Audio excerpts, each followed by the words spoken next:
This is going to be a quick guide on how to get the brand new wonder weapon on Black Ops 7 Zombies Ashes of the Damned, the Necrofluid Gauntlet. First things first, just go around the map turning on all the generators, just progress as normal, unlock Pack-a-Punch, but you want to go ahead and reach round 8. Because on starting around 8, once you crash through these doors here, there's going to be a Mech Klaus that spawns in on the left side. Just go ahead, if you don't get him to spawn in this round, just wait around this area right there on the left side of spawn here, and eventually he will be spawning in. Just take him out, and then he will drop a stabilizer chip. Take the stabilizer chip back to Ashwood, and on the left side of Ultra, there is going to be this jail cell with a panel on it. Go ahead and interact with it, and eventually it will say update requires restart. You're going to be needing stun grenades, and you want to toss them inside the jail cell and hit Klaus with them, and eventually he will get dizzy and he will wake up.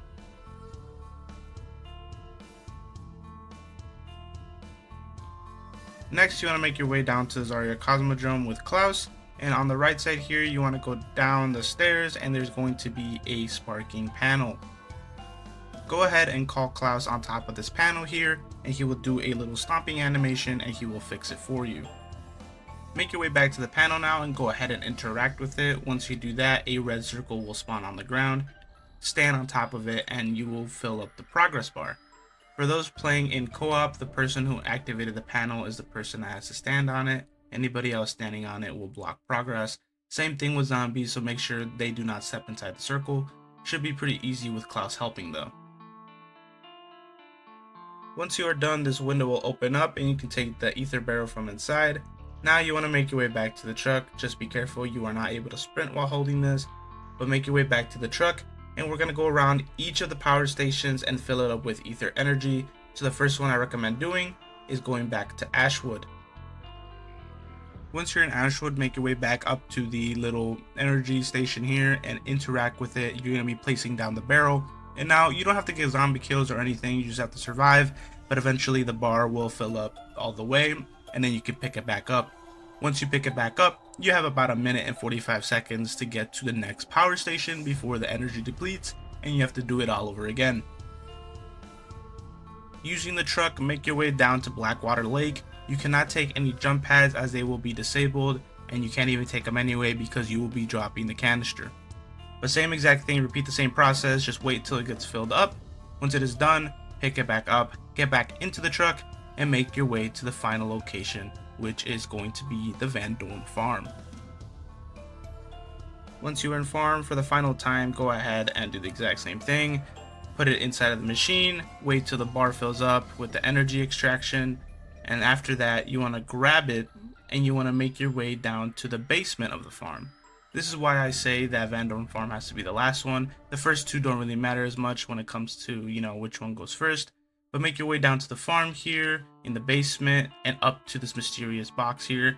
And you can interact with it or stand next to it, and all the energy will flow into the box, and the box will turn on.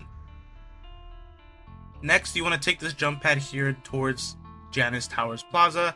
Not the Ashwood, but the one here in Janus Towers Plaza. Once you do that, you're going to activate it, and on the roof of the 3 buildings, there's going to be 3 different symbols, so you want to jot them down any way possible. So in my game, I had the umbrella, the lines poking towards the middle circle, and then a circle with a little line sticking out at the end.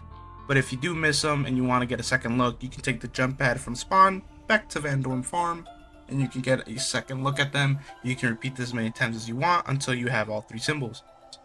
Make your way back down to the basement, and on the cube here you can interact with each side, and you want to put one of your 3 symbols on each side. As you can see, for some reason mine were the first symbol that pops up on each side, so I got pretty lucky, but in your game it could be different. Just cycle through it until you have one of each on each side. Then interact with the eyeball in the front, and now you can pick up your free Necrofluid Gauntlet. However, before you can leave, you have to do a mini tutorial on how to actually use the gauntlet. So there's going to be these green little balls of goo on the wall. Just go ahead and shoot each of them and then hit the reload button. Once you hit the reload button, they will all go flying back into your gauntlet, and you have to repeat this process for every single one that you see. When you hit the last one, the bubble here will disperse and you'll be able to leave. The cool thing about this wonder weapon is once you build it, it is inside the mystery box, so everybody in your game can get one. If you guys did enjoy this tutorial, please leave a like and subscribe. I'm trying to get to 100 subscribers. But thank you guys so much for watching, and I hope you guys have a great day.